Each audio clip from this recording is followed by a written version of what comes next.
അപ്പോൾ എല്ലാ കൂട്ടുകാർക്കും സ്വാഗതം. ഞാൻ സാൻബീസ് മീഡിയ എന്ന നമ്മുടെ യൂട്യൂബ് ചാനലിൻ്റെ മറ്റൊരു എപ്പിസോഡിലേക്ക് സ്വാഗതം. അപ്പോൾ ഇന്ന് നമ്മൾ ഈ വീഡിയോയിലൂടെ ചർച്ച ചെയ്യുന്നത് ഈ ലോക്ക്ഡൗൺ കാലത്ത് ഏറ്റവും കൂടുതൽ ആൾക്കാർ ഏത് കൃഷിയിലാണ് താല്പര്യം പ്രകടിപ്പിച്ചതെന്ന് തോന്നിക്കഴിഞ്ഞാൽ നമുക്ക് നിസ്സംശയം പറയാൻ പറ്റും പടുതാക്കുളത്തിലെ മത്സ്യകൃഷി. പടുതാക്കുളം നമുക്കറിയാം, ടാർപ്പ് ഉപയോഗിച്ചുള്ള വീട്ടുമുറ്റത്ത് നമുക്കൊരു കുളം ഉണ്ടാക്കാൻ പറ്റും. പുരയിടത്തിലൊരു കുളം ഉണ്ടാക്കി അതിനകത്ത് മത്സ്യം വളർത്താൻ പറ്റും. ഈ പടുതാക്കുളത്തിലെ മത്സ്യകൃഷി അതിനാവശ്യമായ പടുത എങ്ങനെ നിർമ്മിക്കാം, പടുത നിർമ്മിക്കുമ്പോൾ ശ്രദ്ധിക്കേണ്ട കാര്യങ്ങൾ എന്തെല്ലാമാണ് തുടങ്ങിയ സമഗ്രമായ വിവരങ്ങളാണ് നമ്മൾ ഇന്നത്തെ വീഡിയോയിൽ ചർച്ച ചെയ്യുന്നത്. അപ്പോൾ നമുക്ക് വീഡിയോയിലോട്ട് കിടക്കാം. ഇനി പടുതാക്കുളം എവിടെ നിർമ്മിക്കണം? എല്ലാവരും പറയുന്നുണ്ട്, പല യൂട്യൂബ് വീഡിയോയിലും പറയുന്നുണ്ട് പടുതാക്കുളം നമുക്ക് എവിടെ വേണോ നിർമ്മിക്കാം. ഒരിക്കലുമില്ല. പടുതാക്കുളം നിർമ്മിക്കേണ്ട സ്ഥലം തിരഞ്ഞെടുക്കുന്നതിന് നമ്മുടെ കുളത്തിൻ്റെ ആയുസ്സുമായിട്ട് വളരെ ബന്ധമുണ്ട്. കാരണം ടാർപ്പയാണ്, അതിൻ്റെ കേടുപാട് കൂടാതെ എത്ര നാൾ നിലനിൽക്കുന്നു അത്രയും ആയുസ്സേ നമ്മുടെ കുളത്തിനുള്ളൂ. ഒരു എക്സാമ്പിൾ ഞാൻ പറഞ്ഞു കഴിഞ്ഞാൽ, ഒരു റബ്ബർ തോട്ടം, ഇവിടെയൊക്കെ നമ്മുടെ പ്രദേശമൊക്കെ നല്ല റബ്ബറുള്ള പ്രദേശമാണ്. ഈ റബ്ബർ തോട്ടത്തിലാണ് നമ്മൾ പടുത കുഴിക്കാൻ ഉദ്ദേശിക്കുന്നതെങ്കിൽ നമുക്കറിയാം റബ്ബർ ഒരുപാട് വേരുകളുള്ള മരമാണ് റബ്ബർ. ഈ പ്രദേശത്താണ് നമ്മൾ കുളം നിർമ്മിച്ചാൽ കുളത്തിൽ ധാരാളം വെള്ളമുണ്ട്, വെള്ളത്തിൻ്റെ സാന്നിധ്യം ഉള്ളിടത്തോട്ട് വേരുകൾ ഇരച്ചെത്തുമെന്ന് നമുക്ക് വ്യക്തമായിട്ടറിയാം. സ്വാഭാവികമായിട്ടും ഇങ്ങനെയുള്ള പ്രദേശത്താണ് നമ്മൾ പടുത നിർമ്മിക്കുന്നതെങ്കിൽ റബ്ബറിൻ്റെയും മറ്റും വേരുകൾ വന്ന് പടുത കീറിപ്പോകാനുള്ള സാധ്യത കൂടുതലാണ്. അതുപോലെ തന്നെയാണ് തെങ്ങിനും ഒരുപാട് വേരുകളുണ്ട്, ധാരാളം വേരുകൾ ഞെരിഞ്ഞ് വരുന്ന പ്രദേശമാണ് തെങ്ങിൻ തോട്ടം. അതിനാൽ തെങ്ങിൻ തോട്ടത്തിലും റബ്ബർ തോട്ടത്തിലും പടുത ഉണ്ടാക്കാതിരിക്കുന്നതാണ് ഉചിതം. മറ്റൊരു കാര്യം ശ്രദ്ധിക്കാനുള്ളത്, ഒരിക്കലും പടുത നിർമ്മിക്കുന്നത് നമ്മൾ വീടിനോട് ചേർന്ന് അല്ലെങ്കിൽ പുരപ്പുറത്തോട് ചേർന്ന് പുരപ്പുറത്തുനിന്ന് വെള്ളം വന്ന് വീഴുന്ന ഭാഗത്താകരുത്. നമ്മുടെ മച്ചിൻ പുറത്തു നിന്നോ അല്ലെങ്കിൽ ഓടിൽ നിന്നുള്ള വെള്ളം ഡയറക്റ്റായിട്ട് ഒരിക്കലും നമ്മുടെ പടുതാക്കുളത്തിലോട്ട് എത്തുന്ന സ്ഥലത്താകരുത്. കാരണം ഇത് pH വേരിയേഷനും അമോണിയയുടെ കണ്ടന്റ് വേരിയേഷനും കാരണമാകും. അതുകൊണ്ട് ഇത്തരം പ്രദേശങ്ങളിൽ ഇപ്പോൾ ശ്രദ്ധിക്കാനുള്ളത്, വീടിനോട് ചേർന്ന് ഡയറക്റ്റായിട്ട് മഴവെള്ളം ഒലിച്ചു വീഴുന്ന പ്രദേശങ്ങളിൽ പടുത നിർമ്മിക്കരുത്. ധാരാളം മരങ്ങൾ തിങ്ങി നിറഞ്ഞു നിൽക്കുന്നത് അഥവാ ഒരുപാട് വേരുകൾ ആ കുളത്തേക്ക് എത്താൻ സാധ്യതയുണ്ട് എന്ന് കരുതുന്ന പ്രദേശങ്ങളിലും നമ്മൾ പടുത നിർമ്മിക്കരുത്. ഇതാണ് പടുതയെന്നും എവിടെയാണ് പടുതയെന്ന് മനസ്സിലായി. ഇനി എങ്ങനെയാണ് പടുത നിർമ്മിക്കേണ്ടതെന്നുണ്ട്. പടുതയ്ക്കൊരു കൃത്യമായ അളവുണ്ട്. ഞാൻ ആദ്യമേ വീഡിയോയുടെ തുടക്കത്തിൽ ഞാൻ പറഞ്ഞതാണ്, നമ്മൾ ആദ്യമേ ഒരു കുഴി ഉണ്ടാക്കി പടുതയ്ക്ക് വേണ്ടി ഒരു കുളം നിർമ്മിച്ചിട്ട് പിന്നീട് അതിന് ടാർപ്പ് അന്വേഷിച്ച് പോകരുത്. കാരണം നമ്മൾ ഉണ്ടാക്കിയ കുളത്തിന് ആനുപാതികമായിട്ടുള്ള ടാർപ്പ് വിപണിയിൽ ലഭ്യമായിരിക്കില്ല. അത് ചിലപ്പോൾ നമുക്ക് കുഴി വലുതായി പോകും, അതിനകത്തുള്ള ടാർപ്പ് തികയത്തില്ല, അല്ലെങ്കിൽ കുഴി ചെറുതായി പോകും, അങ്ങനെ പ്രശ്നങ്ങളുണ്ട്. അതിനാൽ ആദ്യം നമ്മുടെ മൈൻഡിലുണ്ടാകേണ്ടത് എപ്പോഴും നമ്മൾ ടാർപ്പ് ആദ്യം മനസ്സിൽ കാണണം. ആ ടാർപ്പയ്ക്ക് ആനുപാതികമായിട്ടുള്ള കുഴിയാണ് എടുക്കാനുള്ളത്. കുഴി എടുക്കുമ്പോഴത്തേക്ക് എപ്പോഴും ശ്രദ്ധിക്കണം, കുഴിക്ക് ഒരു ആഴമുണ്ട്, ആ ആഴം കൂട്ടി വേണം നമ്മൾ ടാർപ്പയുടെ അളവ്. ഉപരിതലത്തിൽ ഇങ്ങനെ വരും, പിന്നെ അടിയിലോട്ട് ചരിഞ്ഞു പോകും, അതുപോലെ തന്നെ സ്ലോപ്പ് വരും. അപ്പോൾ ഈ ടാർപ്പയുടെ ആഴം കാൽക്കുലേറ്റ് ചെയ്തുകൊണ്ട് എത്ര സ്ക്വയർ ഫീറ്റ്, എത്ര അടിയുടെ ടാർപ്പ വേണമെന്ന് നോക്കി വേണം നമ്മൾ ടാർപ്പ തിരഞ്ഞെടുക്കാനുള്ളത്. അടുത്തത് ഇതിൻ്റെ ഒരു അളവാണ്. ഞാനൊരു അളവ് നിങ്ങളുടെ മനസ്സിൽ പറയാം, ഇത് മനസ്സിലിട്ടേക്കണം. ഇതിന് ആനുപാതികമായിട്ട് നിർമ്മിച്ചോളൂ. എപ്പോഴും ശ്രദ്ധിക്കാനുള്ള കാര്യം, നമ്മൾ പടുതാക്കുളം ഉണ്ടാക്കുമ്പോൾ നീളം കൂടുതലായിരിക്കണം, വീതിയേക്കാളും കൂടുതലായിരിക്കണം പടുതയുടെ വീതി. ഇതിൻ്റെ കറക്റ്റ് അളവ് ഒരു എക്സാമ്പിൾ ഞാൻ പറഞ്ഞു കഴിഞ്ഞാൽ, ഒരു 3.5 മീറ്റർ നീളമുള്ള ഒരു പടുതാക്കുളത്തിന് 2.5 ആനുപാതികമായിട്ട് 2.5 മീറ്റർ വീതിയും 1 മീറ്റർ വശങ്ങളിൽ ആഴവും വേണം. എന്താണ് വശങ്ങളിൽ ആഴം? നമ്മൾ പടുതയ്ക്ക് ശ്രദ്ധിക്കാനുള്ള കാര്യം, 2 രീതി നിർമ്മിക്കുക. ഒന്ന്, പടുത തുടക്കം മുതൽ ഒടുക്കം വരെ ഒരു ചരിവ്. അല്ല എങ്കിൽ ഏറ്റവും ഉചിതമായ രീതി എന്ന് വെച്ചാൽ പടുതയുടെ വശങ്ങളിൽ നിന്ന് മധ്യഭാഗത്തോട്ട് വരുംതോറും ആഴം കൂടണം. 1 മീറ്റർ വശങ്ങളിൽ ആഴമെങ്കിൽ 1.5 മീറ്റർ മധ്യഭാഗത്ത് ആഴം വേണം. ഇങ്ങനെ കേന്ദ്രീകരിച്ച് മധ്യഭാഗത്തോടൊരു കേന്ദ്രീകരണം ഉണ്ടായിക്കഴിഞ്ഞാൽ നമ്മൾ കൊടുക്കുന്ന ഫുഡ് കുറേ കഴിയുമ്പോൾ അത് കുറേച്ചൊക്കെ വേസ്റ്റായിട്ട് അടിയും. ഈ മത്സ്യങ്ങളുടെ വേസ്റ്റ്, അമോണിയ കണ്ടൻറ്റ്, മറ്റ് എന്തെങ്കിലും വേസ്റ്റിൽ കുളത്തിലെത്തിപ്പെട്ടാൽ ഇതെല്ലാം പടുതയുടെ മധ്യഭാഗത്തോട്ട് ഒഴുകിയെത്തും. മധ്യഭാഗത്ത് ഒഴുകിയെത്തിയാൽ നമുക്ക് വളരെ ഈസി ആയിട്ട് ഒരു ഫിൽറ്റർ ഉപയോഗിച്ചുകൊണ്ടോ പമ്പ് ഉപയോഗിച്ചുകൊണ്ടോ പൈപ്പ് ഉപയോഗിച്ചുകൊണ്ടോ ഇത് സക്ക് ചെയ്ത് കുളം വൃത്തിയാക്കാൻ സഹായിക്കും. അതിനാൽ തന്നെ പടുത നിർമ്മിക്കുമ്പോൾ എപ്പോഴും വശങ്ങളിൽ നിന്ന് മധ്യഭാഗത്തേക്ക് ചരിവുണ്ടായിരിക്കണം. ഇനി പടുതയുടെ വശങ്ങൾ എങ്ങനെ മറയ്ക്കാം? അപ്പോൾ ടാർപ്പ വിരിച്ചിട്ടില്ല, നമ്മൾ പടുതയിൽ കുഴിച്ച് മണ്ണെടുക്കുകയാണ്. ഈ മണ്ണ് ചാക്കുകളിൽ നിറച്ച് സൈഡിൽ വെക്കണം. സൈഡിൽ പടുതയുടെ നമ്മൾ കുളത്തിൻ്റെ 4 വശവും ഏകദേശം 3 വരിയെങ്കിലും ചാക്ക് വെക്കേണ്ടതുണ്ട്. ചാക്കിൽ മണ്ണ് നിറച്ച് വെക്കുന്നത് പല സ്ഥലങ്ങളിലും ഞാൻ കണ്ടിട്ടുണ്ട്, നമ്മൾ വീഡിയോയിലും കണ്ടിട്ടുണ്ട്. ഒന്നിന് മുകളിൽ ഒന്നായിട്ട് അടുക്കി വെക്കുന്നത്. അത് ഒരിക്കലും ശരിയായ രീതിയല്ല. കാരണം പടുതയുടെ ആയുസ് അത് കുറയാൻ കാരണം പെട്ടെന്നൊരു ചെറിയ തള്ള വന്നാൽ മറിഞ്ഞങ്ങ് വീഴും. എപ്പോഴും മണ്ണ് നിറച്ച് ചാക്കിൽ വെക്കേണ്ടത് നമ്മുടെ ഇഷ്ടിക അടുക്കുമല്ലോ, ഏകദേശം ഒരു ചാക്ക് ഇതെങ്കിൽ ഇങ്ങനെ ഒന്ന് ഒരു ഇൻ്റർലോക്ക് വരുന്ന രീതിയിൽ വേണം 3 വരിയായിട്ട് വശങ്ങൾ എടുക്കണം. ഒപ്പം ഇനി പടുത വിരിച്ചു. പടുത നമ്മൾ പ്ലാസ്റ്റിക് വിരിച്ചു, ഷീറ്റ് വിരിച്ചതിന് ശേഷം അതിന് മുകളിൽ ഒരു വരി കൂടി ചാക്ക് നിറച്ച് മണ്ണ് വെക്കണം. ഇനി ചാക്ക് നിറച്ച് മണ്ണ് വെക്കുമ്പോൾ പ്രത്യേകം ശ്രദ്ധിക്കണം, നമ്മൾ എത്രയും ടൈറ്റായിട്ടുള്ള ചാക്ക് നിറയ്ക്കാനുള്ള ഒരു ചാക്കിൻ്റെ 60-70% കൂടുതൽ മണ്ണ് നിറയ്ക്കരുത്. 60-70% മണ്ണ് നിറച്ചതിന് ശേഷം ചാക്ക് നന്നായിട്ട് നിവർത്തി അതിനകത്ത് നമുക്ക് പടുതയായിട്ട് അടുക്കി വെക്കാവുന്നതാണ്. അടുത്തത് നമ്മൾ ഇതിനകത്ത് പടുത വിരിക്കുകയാണ്. പടുത വിരിക്കുന്നതിനൊന്നും നമുക്കറിയാം, പ്ലാസ്റ്റിക് ഷീറ്റാണ്. ഇത് കുറേ നാൾ കഴിയുമ്പോൾ ഇതിനകത്ത് മണ്ണിൽ നിന്നുള്ള ദ്രവീകരണം ഉണ്ടാകും. ഇത് കുറയ്ക്കുന്നതിന് വേണ്ടിയുള്ള മുൻകരുതലുകളാണ് അടുത്തതായി സ്വീകരിക്കേണ്ടത്. അതിനായിട്ട് നമ്മളിപ്പോൾ കുളം ആക്കിയിട്ടേക്കാണ്. കുളത്തിൻ്റെ അടിഭാഗത്ത് നല്ല രീതിയിൽ പോളിഷ് ചെയ്യാൻ പറ്റുന്ന അത്രയും രീതിയിൽ നമ്മൾ എങ്ങനെ പോളിഷ് ചെയ്യണം? നല്ല അടിച്ചുറപ്പിച്ചോ എങ്ങനെയെങ്കിലും ഈ കൂർത്ത വേരുകളോ കല്ലുകളോ അതിൻ്റെ പ്രതലത്തിൽ നിന്ന് മാറ്റം ചെയ്യണം. അതിനുശേഷം നമുക്ക് ഈ ഉപയോഗശൂന്യമായ പ്ലാസ്റ്റിക് വസ്തുക്കൾ മീൻസ് പ്ലാസ്റ്റിക് കവറുകൾ, പഴയ ഫ്ലെക്സുകൾ എന്നിവ ഉപയോഗിച്ചുകൊണ്ട് ഒരു കോട്ട് മുഴുവൻ നമ്മൾ പടുത എത്രയാണോ വിരിക്കുന്നത് അതിനേക്കാൾ പുറത്തോട്ട് കുറച്ചുകൂടെ കൂടിക്കിടക്കുന്നതാണ് എപ്പോഴും നല്ലത്.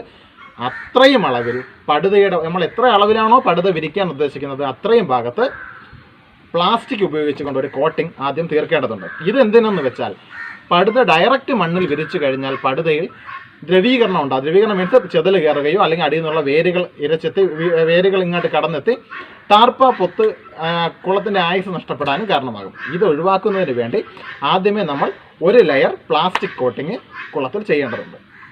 ശേഷം നമുക്ക് പടുത വിരിക്കാം. പടുത സെൻട്രലിൽ നിന്ന് വിരിച്ചു വരുന്ന രീതിയാണ് പല സ്ഥലങ്ങളിലും കാണുന്നത്.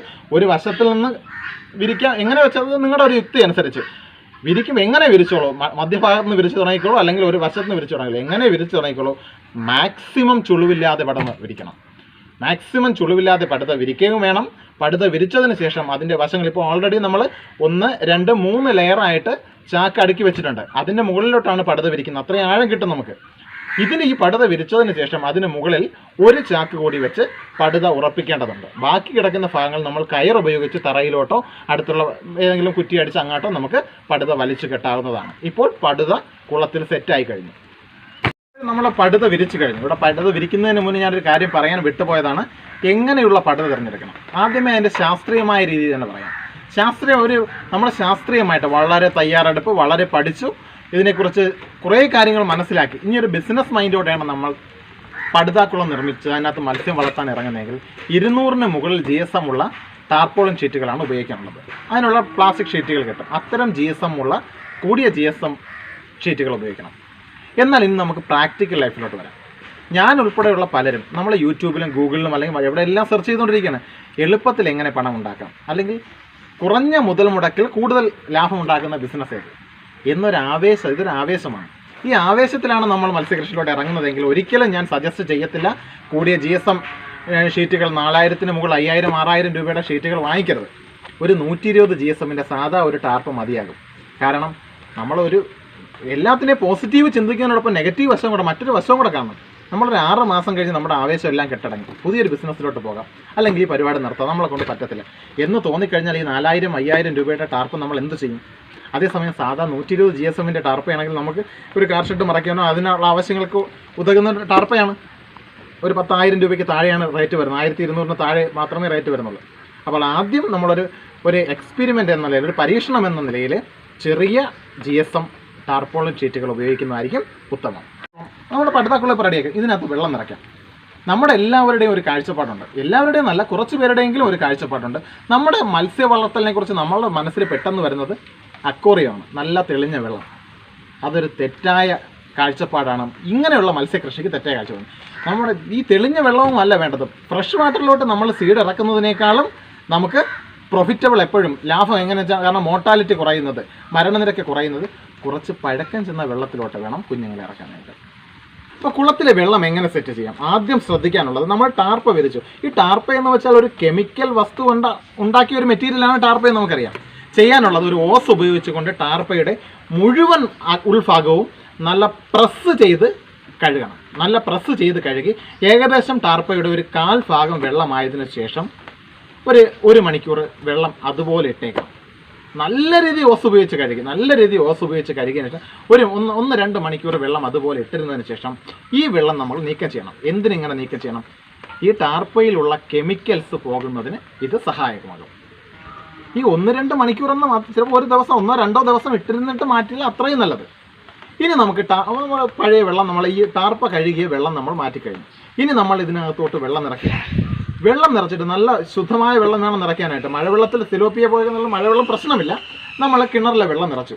കിണറിലെ വെള്ളം നിറച്ചിട്ട് ഒരു 1000 ലിറ്ററിന് നമ്മുടെ കുളത്തിൽ എത്ര ലിറ്റർ വെള്ളം കൊള്ളും എന്നതിൻ്റെ കാൽക്കുലേഷൻ ഉണ്ട്. അത് മറ്റൊരു വീഡിയോയിലൂടെ നമുക്ക് പറയാവുന്നതാണ്. അല്ലെങ്കിൽ നിങ്ങൾക്ക് അതിൻ്റെ കാൽക്കുലേഷൻ കാണും. നമുക്കറിയാം നീളം, വീതി, ആഴം ഇത് ഗുണിച്ചിട്ട് 1000 കൊണ്ട് ഗുണിക്കുമ്പോൾ നമുക്ക് എത്ര ലിറ്റർ വെള്ളം കിട്ടും. ഞാനൊരു വീഡിയോയിലൂടെ അത് വിശദീകരിച്ച് പറയാവുന്നതാണ്. 1000 ലിറ്ററിന് 1 കിലോ കല്ലുപ്പ്. കല്ലുപ്പ് മീൻസ് അയഡിൻ ചേരാത്ത ഉപ്പ് വേണം ചേർക്കാനായിട്ട്. എന്തിനാണ് ഉപ്പ് ചേർക്കുന്നത്? ഉപ്പ് ചേർക്കുന്നത് ഇത് ഞാൻ നിങ്ങൾക്കൊരു പ്രാക്ടിക്കൽ ലൈഫിൽ വരുമ്പോഴത്തേക്ക് നിങ്ങൾക്ക് 1000 ലിറ്ററിന് 1 കിലോ ഉപ്പ് ചിലവ് വേണ്ടാന്ന് തോന്നും. പക്ഷേ നമ്മുടെ തിയററ്റിക്കലായിട്ട് നോക്കുമ്പോൾ അത് എക്സ്പീരിയൻസ് കൊണ്ട് നമ്മൾ ആർജിക്കേണ്ട കുറച്ച് അറിവുകളുണ്ട്. അപ്പോൾ നിങ്ങൾ മനസ്സിലിട്ടേക്കണം 1000 ലിറ്റർ വെള്ളത്തിന് 1 കിലോ ഉപ്പ്. അയഡിൻ ചേർക്കാത്ത ഉപ്പ് വേണം. എന്തിന്? നമ്മൾ ഈ വെള്ളം ഇട്ടിരിക്കുന്ന സമയത്ത് ഈ വെള്ളത്തിനകത്ത് കുറേ ഫംഗസോ ബാക്ടീരിയസോ എന്തെങ്കിലുമൊക്കെ ഉണ്ടാകാൻ സാധ്യതയുണ്ട്. ഇവ പോകുന്നതിന് ഈ ഉപ്പ് സഹായിക്കും. പിന്നെ pH ലെവൽ ചെയ്യാൻ അതിൻ്റെ കാര്യങ്ങൾ നമ്മൾ വീഡിയോയിലോട്ട് വരാം. ഇങ്ങനെ ഒരു 2 ദിവസം വെള്ളം കുളത്തിനകത്ത് ഇട്ടേക്കണം. 2 ദിവസം ഇട്ട് പഴകിയ വെള്ളത്തിലോട്ട്, ഇപ്പോൾ 2 ദിവസത്തിൻ്റെ പഴക്കമായി, വെള്ളത്തിന് പഴക്കമായി, ഈ വെള്ളത്തിലോട്ട് വേണം നമ്മൾ സീഡ് നിക്ഷേപിക്കേണ്ടത്, മത്സ്യക്കുഞ്ഞുങ്ങളെ നിക്ഷേപിക്കേണ്ടത്. മത്സ്യക്കുഞ്ഞുങ്ങളെ കുളത്തിലോട്ട് ഇടാമെന്ന് ജനറലൈസ് ചെയ്ത് പറഞ്ഞതാണ്. അതിനുള്ള സമയമായിട്ടില്ല. ഇവിടെ 2 കാര്യങ്ങൾ ചെക്ക് ചെയ്യണം. നമുക്ക് കുളത്തിലെ pH അറിഞ്ഞിരിക്കണം. കുളത്തിൽ വേണ്ട അമോണിയ എത്രയാണെന്നും അറിഞ്ഞിരിക്കണം. നമുക്കറിയാം മത്സ്യത്തിന് വളർത്തേണ്ട pH എപ്പോഴും മനസ്സിലുണ്ടായിരിക്കണം. തന്നെ എപ്പോഴും നമ്മുടെ കുളത്തിൽ വ്യത്യാസപ്പെട്ടുകൊണ്ടിരിക്കും. കാരണം നമ്മൾ കൊടുക്കുന്ന ഫുഡിൻ്റെ വേസ്റ്റേജ് അടിഞ്ഞുകൂടി അമോണിയ വ്യത്യാസം ഉണ്ടാകാം. അല്ലെങ്കിൽ മഴയ്ക്ക് ശേഷം അമോണിയയുടെ വ്യത്യാസം ഉണ്ടാകാം. ഇത് പരിഹരിക്കാൻ പറ്റുന്ന ചില മാർഗ്ഗങ്ങളുണ്ട്. ഒന്ന്, ഒരാഴ്ചയിലൊരിക്കൽ നമ്മളൊരു കുളത്തിൽ ഒരു 30% വെള്ളം മാറ്റിയിട്ട് പുതിയ വെള്ളം കയറ്റുന്നു. അതാണ് ഏറ്റവും നമുക്ക് അവലംബിക്കാൻ പറ്റുന്നൊരു രീതി. അല്ലാതെ ചെയ്യാൻ പറ്റുന്ന നമ്മുടെ ആഫ്രിക്കൻ പായലുണ്ട്. ആഫ്രിക്കൻ പായൽ കുളത്തിൽ വളർത്തി കഴിഞ്ഞാൽ അത് ഈ അമോണിയനെ വലിച്ചെടുത്ത് നൈട്രേറ്റ് ആക്കി ജീവിക്കുന്ന ഒരു സസ്യമാണ് ആഫ്രിക്കൻ പായൽ. ഇതിങ്ങനെ നമുക്ക് അമോണിയയുടെ കണ്ടന്റ് മെയിൻറ്റെയിൻ ചെയ്യാൻ പറ്റും. അല്ലാതെ വേറൊരു ടെക്നിക്ക് നമുക്ക് പ്രയോഗിക്കാൻ പറ്റും. നമ്മളിപ്പോൾ വളർത്തുന്നത് ആസാം വാളയാണ് കുളത്തിൽ വളർത്തുന്നതെങ്കിൽ ആസാം വാള ഉപരിതലത്തിലെ ഭക്ഷണം കഴിച്ച് ജീവിക്കുന്ന മത്സ്യങ്ങളാണ് ആസാം വാള. നമ്മൾ കൊടുക്കുന്ന ഭക്ഷണം ഉപരിതലത്തിൽ വന്ന് കഴിക്കും. ഇത് കുറേ കഴിയുമ്പോൾ ഈ ഭക്ഷണം കൊവുന്ന അടിഭാഗത്തോട്ടെത്തും. അപ്പോൾ അടിഭാഗത്തെത്തുന്ന ഭക്ഷണമാണല്ലോ കിടന്ന അമോണിയൻ കണ്ടന്റായിട്ട് മാറുന്നത്. ഇത് പരിഹരിക്കുന്നതിന് വേണ്ടി നമ്മൾ വാള വളർത്തുമ്പോൾ അതിൻ്റെ കൂടെ രോഹു, കട്ല പോലുള്ള ബോട്ടം വാട്ടർ ഫിഷസ്, അടിഭാഗത്ത് ജീവിക്കുന്ന മത്സ്യങ്ങളെ വളർത്തി കഴിഞ്ഞാൽ അടിഭാഗത്ത് അടിഞ്ഞുകൂടുന്ന ഭക്ഷണങ്ങൾ മാത്രം കഴിച്ച് ജീവിക്കുന്നവയാണ് ഈ രോഹുവും കട്ലയും പോലുള്ള മത്സ്യങ്ങൾ. അപ്പോൾ ഇങ്ങനെയുള്ള രീതികൾ അവലംബിച്ചുകൊണ്ട് നമുക്ക് അമോണിയൻ കണ്ടന്റ് ഒരു പരിധിവരെ നമുക്ക് കുറയ്ക്കുവാൻ കഴിയും. കുളത്തിൻ്റെ ബേസിക് സ്ട്രക്ചർ ആയി കഴിഞ്ഞു. ഇനി നമുക്ക് കുളത്തിൻ്റെ ഉപരിതല ഭാഗം നമുക്ക് നെറ്റ് ഉപയോഗിച്ചുകൊണ്ട് മറയ്ക്കണം. എന്തിന് നെറ്റ് ഉപയോഗിച്ചുകൊണ്ട് മറയ്ക്കണം? നമുക്കറിയാം കൊക്ക്, പൊന്മാൻ പോലുള്ള പക്ഷികളൊന്നും നമ്മുടെ ഇട്ടേക്കുന്ന ഈ മത്സ്യത്തെ എടുത്തുകൊണ്ട് പോകാൻ സാധ്യതയുണ്ട്. അല്ലെങ്കിൽ അടുത്ത് നിൽക്കുന്ന മരത്തിൻ്റെ ഏതെങ്കിലും ചില്ലകൾ വന്ന് വീണാൽ ടാർപ്പ പൊത്തുപോകും. ഇതിനു വേണ്ടി നമ്മൾ മുകൾ ഭാഗം നെറ്റ് ഉപയോഗിച്ചുകൊണ്ട്, കണ്ണി വലിപ്പം വളരെ കുറഞ്ഞ നെറ്റ് ഉപയോഗിച്ചുകൊണ്ട് മറയ്ക്കണം. ഒപ്പം ചെയ്യേണ്ടതൊരു കാര്യമുണ്ട്. നമ്മൾ ഡയറക്റ്റായിട്ട് ഒരിക്കലും സൂര്യപ്രകാശം, ഉച്ച സമയത്തൊക്കെ ഡയറക്റ്റായിട്ട് നമ്മുടെ കുളത്തിൽ സൂര്യപ്രകാശം പതിച്ചു കഴിഞ്ഞാൽ ടെമ്പറേച്ചർ വ്യത്യാസം ഉണ്ടാകും. അതിനായിട്ട് നമ്മൾ ഗ്രീൻ ഹൗസിൽ ഉപയോഗിക്കുന്ന പച്ച നെറ്റുണ്ട്, ഗ്രീൻ ഹൗസ് നെറ്റുണ്ട്. ഈ പച്ച നെറ്റ് ഉപയോഗിച്ചുകൊണ്ട് കുളത്തിൽ നിന്ന് ഏകദേശം ഒരു 1.5 ആൾ പൊക്കത്തിൽ, നമ്മുടെ ഞാനിപ്പോൾ ഇങ്ങനെ നിൽക്കുന്നെങ്കിൽ ഞാൻ ഒരു പകുതി പൊക്കത്തിലൂടെ 1.5 ആൾ പൊക്കത്തിൽ പച്ച നെറ്റ് ഉപയോഗിച്ചുകൊണ്ട് ഒരു സംരക്ഷണം കൊണ്ട് നമ്മൾ തീർക്കണം. ഇത്രയും നേരം നമ്മൾ ഈ വീഡിയോയിലൂടെ ചർച്ച ചെയ്തത് പടുതാക്കുളം എങ്ങനെ നിർമ്മിക്കണം, പടുതാക്കുളം നിർമ്മിക്കുമ്പോൾ അറിഞ്ഞിരിക്കേണ്ട വസ്തുതകൾ എന്തെല്ലാമാണ്, എന്തെല്ലാം മുൻകരുതലുകളാണ് നമ്മൾ എടുക്കേണ്ടത് എന്നതിനെക്കുറിച്ചുള്ള കാര്യങ്ങളാണ്. ഇപ്പോൾ മീൻ വളർത്തലിലേക്ക് കടന്നു വരുന്ന പുതിയ ആൾക്കാർക്ക് ഈ വീഡിയോയിൽ നിന്ന് എന്തെങ്കിലും കുറച്ച് ഇൻഫർമേഷൻസ് എങ്കിലും ഉപകാരപ്രദമാകുമെന്നൊരു വിശ്വാസമുണ്ട്. അത്തരമൊരു വിശ്വാസത്തിലൂടെയാണ് ഈ വീഡിയോ ചെയ്ത് നിങ്ങൾക്ക് മുന്നിൽ ഞാൻ അവതരിപ്പിച്ചത്. അപ്പോൾ വീഡിയോ ഇഷ്ടമായെങ്കിൽ ചാനൽ സബ്സ്ക്രൈബ് ചെയ്യണം. ബെൽ ബട്ടൺ കൂടി അമർത്തിക്കഴിഞ്ഞാൽ ഞാനിടുന്ന കൃഷി സംബന്ധമായ വീഡിയോസ് അതാ സമയങ്ങളിൽ നോട്ടിഫിക്കേഷനായിട്ട് നിങ്ങളിൽ എത്തുന്നതാണ്. അപ്പോൾ മറ്റൊരു എപ്പിസോഡിൽ പുതിയൊരു വീഡിയോയുമായി ഞാൻ നിങ്ങൾക്ക് മുന്നിൽ എത്തുന്നതാണ്. This is Saanvi signing off.